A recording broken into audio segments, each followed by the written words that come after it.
Storytime at Home.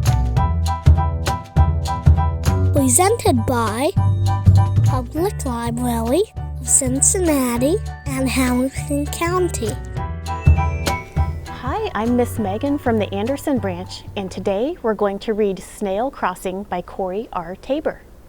Look, it looks like Snail has already crossed a big section of yard. Do you see his trail that he's left?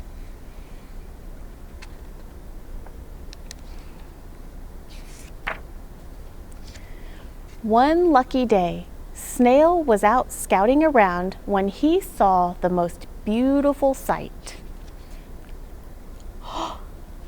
A field of plump, crisp cabbage just across the road. "Well, you won't stop me," said Snail to the road. Snail had been traveling for some time when he decided to take a break. "Why, I must be nearly there," thought Snail. Does it look like he's made it across the road yet?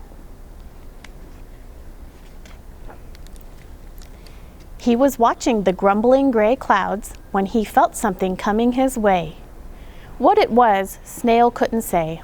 Some things are too big and fast for snails to ponder. "Well, you won't stop me," said Snail to the thing. Snail was cabbage bound.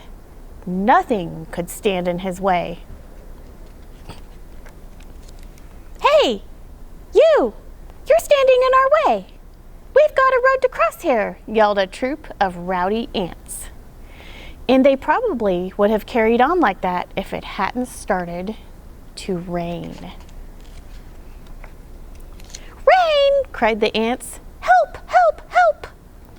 Cabbage bound or not, Snail couldn't just leave them there.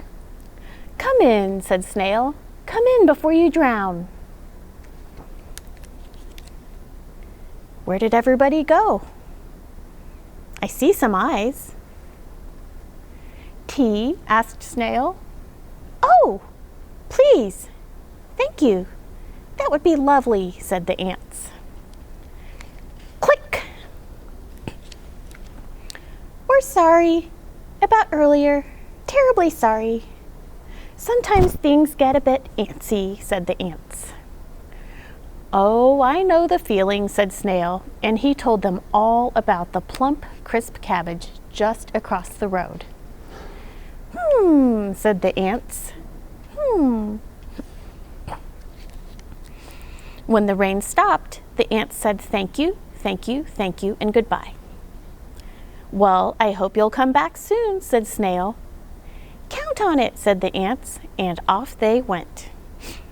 "Now, where was I?" said Snail to himself. Ah, yes. Snail was cabbage bound. Nothing could stand in his way. Snail was scooting right along when he noticed something standing in his way. "Lunch!" said the hungry crow. "Well, you won't eat me," said Snail. "Can't you see I'm cabbage bound? Evasive maneuvers! Evasive maneuvers!" Look, he's spinning in circles to keep that crow away. And just like that, the hungry crow was gone. Do you think it was the snail's evasive maneuvers? Or could it have maybe been this honking truck? Beep, beep. Snail was very relieved, but a little dizzy from all that spinning. Look at all the spinning he did. He's singing, "Cabbage bound, I'm cabbage bound. Head in the clouds, foot in the ground." Snail scooted and scooted and scooted. And, "Hooray!" said Snail. "I made it!" But where was the cabbage? "Well, shoot," said Snail. "Look, it looks like he got spun back in the wrong direction. 'Cause there's Snail and there's the cabbage." But what was that on the horizon? Could it be? was! The cabbage was coming to Snail. Hooray! Said Snail.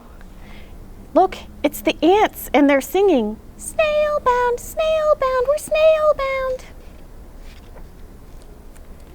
Thank you, he said to the ants. Thank you, thank you, thank you. Then the new friends went inside for cabbage soup and tea, and no one felt antsy at all. The end. Yay! I hope you enjoyed that book. Now that we've read that, I would like to do a finger play with you about snails, and it goes like this. Slowly, slowly, very slowly creeps the garden snail. Slowly, slowly, very slowly up the wooden rail. Now let's do a mouse. Quickly, quickly, very quickly runs the little mouse. Quickly, quickly, very quickly round about the house. I hope you enjoyed this book and rhyme today. Thanks for watching. Get free books in the mail. Sign up today. Go to Ohio Imagination Library.org to find out more.